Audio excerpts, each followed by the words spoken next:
Buen día, nosotros somos el grupo número 3, conformado por Lucía Elizabeth Escalante Cosme, José Francisco Enrique Flores y Sara Beatriz Blanco Guerra. Nosotros hablaremos acerca de teniasis y cisticercosis. Primeramente, es una infección intestinal por el minto, es decir, por un gusano. El agente etiológico es Taenia solium, generalmente conocida como solitaria, y Taenia saginata. Sin embargo, esta última presenta menos importancia clínica debido a que no produce cisticercosis. Esta enfermedad posee dos huéspedes. Primero, el hospedero definitivo, que son los humanos, y el hospedero intermediario, que son los cerdos, en Taenia solium, y las vacas, en Taenia saginata. Las vías de transmisión son la carne de cerdo mal cocida o cruda, e igualmente la carne de vaca en las mismas condiciones, respectivamente. La otra vía de transmisión es la contaminación de alimentos con materia fecal o ingestión directa de heces. El parásito presenta dos fases, la fase adulta y la fase larvaria. La teniasis es producida por la fase adulta de Taenia solium, que se establece en el intestino, y la cisticercosis es producida por la fase larvaria, que se denomina cisticerco y se encuentra en tejidos extraintestinales. Ahora, hablando un poco de la historia de este parásito, desde la antigüedad, en escritos provenientes de la cultura egipcia, se describió la existencia de tenias. Luego, Edward Tyson describió la cabeza de un céstodo. En 1782, Johann August Gause sospechó de la existencia de dos especies de tenias. Luego, Van Beneden demostró que el cisticerco se desarrolla en cerdos, en los cuales se produce la cisticercosis, y desarrolló la conclusión de que existen dos fases del parásito. Luego, Küchenmeister estableció el ciclo biológico de Taenia solium a través de experimentos con humanos. Y por último, en 1933, Yoshino experimentó el mismo también, ingiriendo cisticercos provenientes de cerdos. Las características generales del parásito. El adulto de Taenia solium es un céstodo que en su fase adulta mide en promedio de 2 a 4 metros de longitud. Taenia saginata mide de 5 a 10 metros de longitud. Y sus partes son el escólex, que es la cabeza, el cuello, y el estróbilo, que es el cuerpo. El estróbilo está compuesto por anillos donde se encuentran sus órganos reproductivos, ya que cabe destacar también que es un parásito hermafrodita. Y entonces a cada anillo del estróbilo se le denomina proglótido, y a cada anillo ya fecundado se le denomina proglótido grávido. Estos se van desprendiendo y se van liberando en las heces. Y por último, los cisticercos, que serían los huevos, miden de 0.5 a 1 centímetro de diámetro. Ahora, el ciclo biológico. Es importante saber que según la fase infectante, así va a ser lo que se produzca en el huésped. Es decir, si se consume un huevo de Taenia solium, este se va a transformar en larva y va a producir en el huésped cisticercosis. Y si se consume una larva, se va a transformar a adulto y va a producir teniasis. Comencemos el ciclo a partir de los huevos de Taenia solium. Estos se encuentran contaminando la tierra o alimentos regados con aguas negras. Al ser consumidos por el cerdo, lo infectan por vía oral, entonces el animal desarrolla cisticercos. La gente los consume junto con la carne de cerdo contaminada y los cisticercos se quedan en el intestino y ahí se desarrollan a la fase adulta, produciendo teniasis. y la persona parasitada elimina junto con sus heces al gusano total o parcialmente y con ello a los huevos que están en los proglótidos grávidos. Otra fuente de infección es la autoinfección exógena, que es cuando la persona directamente consume los huevos de Taenia solium, esto a través de la mala higiene, ya que pueden consumir heces directamente que contengan los huevos de Taenia solium. Al ingerir directamente los huevos, estos migran a través de los vasos sanguíneos hacia los órganos blancos, que son el músculo estriado, corazón, cerebro, ojo y tejido subcutáneo. El principal es el cerebro, que produce neurocisticercosis. Ahí se establecen y desarrollan hasta alcanzar, después de unas 8 semanas, la segunda fase, el cisticerco, que es la larva. Otro mecanismo es la autoinfección endógena, que se da cuando el gusano adulto, sin salir del cuerpo del individuo, regresa a sus proglótidos durante el reflejo del vómito. Así estos de igual manera pasan a los vasos sanguíneos, luego a los órganos blancos y producen cisticercosis. Hola, es un gusto saludarles. Mi nombre es José Francisco y yo les hablaré sobre los mecanismos patógenos y manifestaciones clínicas.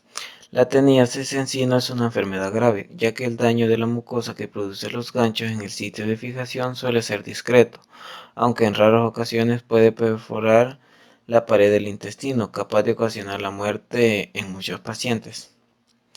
En cuanto a la cisticercosis, la aparición de la enfermedad se debe a la localización de los parásitos en los diferentes tejidos y las reacciones que inducen en el huésped. La presencia de cisticercos en el cerebro recibe el nombre de neurocisticercosis. En cuanto a las manifestaciones clínicas, la teniasis por lo general es asintomática. La presencia de tenias adultos en el intestino provoca leve dolor abdominal que va acompañado con diarrea o estreñimiento, bulimia, que son los trastornos de la alimentación de origen neurótico, que se caracteriza por periodos en que se come compulsivamente, seguidos de otros periodos de culpabilidad y malestar con provocación del vómito. Entre otros síntomas tenemos el aumento del apetito con pérdida de peso, debilidad y aumento de los eosinófilos. En cuanto a la cisticercosis, el periodo de incubación es largo, por lo regular de 4 a 5 años, y los síntomas varían en función del sitio de donde se establezcan los cisticercos. La neurocisticercosis es la enfermedad más grave que provoca la tenia solium. Algunos síntomas son la epilepsia, que es la manifestación clínica más común. Estudios de patología muestran que una vez que el cisticerco en estadio larvario se asienta en el parénquima cerebral, pasa por una serie de estadios evolutivos que mis compañeros explicaron anteriormente, que son la etapa vesicular, coloidal, granulomatosa y fibrocalcificada. La respuesta inflamatoria y los amplios eventos a nivel celular y molecular probablemente son los responsables de la crisis epiléptica durante la fase degenerativa en la neurocisticercosis. Otros síntomas que presenta son las alteraciones motoras, sensoriales y de la función mental. La presencia de más de un cisticerco en diferentes localizaciones del cerebro puede producir diversas expresiones clínicas en un individuo, como parestesias, que es la sensación de quemadura en brazos, manos y piernas. Síntomas visuales y auditivos, afasia, que son los trastornos del lenguaje que se caracteriza por la dificultad para comunicarse, y amnesia. Ahora les hablaré de la respuesta del huésped a la infección. Primero tenemos la síntesis de anticuerpos específicos, que en el humano las oncósferas son las que inducen esta síntesis. Segundo, la reacción inflamatoria. Tanto en cerdos como en personas, los macestos viables están rodeados por una discreta reacción inflamatoria, que es formada por monocitos, linfocitos, células plasmáticas y eosinófilos. Tenemos una reacción granulomatosa. En un momento tardío de la infección, algunas personas quizá desarrollen esta reacción, que conduce a la destrucción del parásito, que de modo gradual se calcifica de 2 a 7 años. Y por último, en muchos individuos la respuesta inmunitaria es leve y crónica e incapaz de destruir al parásito, aunque sí causa daños a los tejidos circundantes. Continuando con los mecanismos del parásito para contrarrestar la respuesta del huésped, los macéstodos modulan la respuesta inmunitaria del huésped mediante la producción de diferentes moléculas, que entre estas tenemos la paramiocina, la molécula llamada factor macéstodo, la proteasa de cisteína. La paramiocina, esta molécula inhibe la activación de C1, que es uno de los factores principales que participan en las etapas iniciales de la vía clásica de activación del sistema del complemento. Pero ¿por qué los macéstodos hacen esto? Porque el sistema de complemento es un mecanismo de defensa innato, cuya misión principal es eliminar patógenos de la circulación. Por lo tanto, si este sistema no está funcionando adecuadamente, los macéstodos pueden migrar hacia diferentes tejidos y órganos. Diagnóstico. Para el diagnóstico de teniasis se realizan exámenes coproparasitoscópicos de concentración. Estos tienen como objetivo buscar huevos de Taeniae en las heces de humanos. Se debe recordar que esta técnica no es específica, ya que no hay diferencias morfológicas entre los huevos de Taenia T. solium y los de Taenia saginata. Si se requiere una muestra, o más bien una técnica más específica, se puede ocupar la técnica de ELISA. Esta técnica busca coproantígenos en la materia fecal del ser humano. Tiene una sensibilidad del 98% y especificidad del 99.2% para Taenia solium. Como podemos recordar, la neurocisticercosis, abreviado NC, es la enfermedad más grave que produce Taenia solium. Para poder aceptar el diagnóstico de neurocisticercosis, nos debemos basar en los datos de la historia clínica y se puede confirmar con estudios de neuroimagen. La tomografía por computadora, TC. Esta es muy útil en la detección de metacéstodos que se localizan en el parénquima cerebral. Imágenes por resonancia magnética. Estas pueden ser útiles para detectar los metacéstodos que están en el nivel intraventricular y en el espacio subaracnoideo. Tratamiento. Para el tratamiento de teniasis se ocupan los fármacos praziquantel y albendazol. En adultos se recomienda una sola dosis de praziquantel de 2.5 a 10 mg por kilogramo. En cambio, el albendazol se administra en una dosis de 6.6 mg por kilogramo o dos dosis de 200 mg diarias por 3 a 5 días consecutivos. Se debe tomar muy en cuenta que estos fármacos no deben suministrarse en niños menores de 2 años o en mujeres embarazadas. La dosis pediátrica de praziquantel es de 2.5 a 10 mg por kilogramo una sola dosis en teniasis y 100 mg por kilogramo por día en 3 dosis solo el primer día y después 50 mg por kilogramo por día en 3 dosis por 29 días. En el caso del albendazol, 15 mg por kilogramo por día en 2 dosis por día por 8 a 30 días. Prevención. En el caso de las medidas sanitarias, la inspección rigurosa de la carne de cerdo en los rastros y la separación de los animales parasitados son medidas efectivas. También se han diseñado diferentes tipos de vacunas con la finalidad de romper el ciclo de vida del parásito a nivel del huésped intermediario. Sin embargo, ninguna se ha industrializado.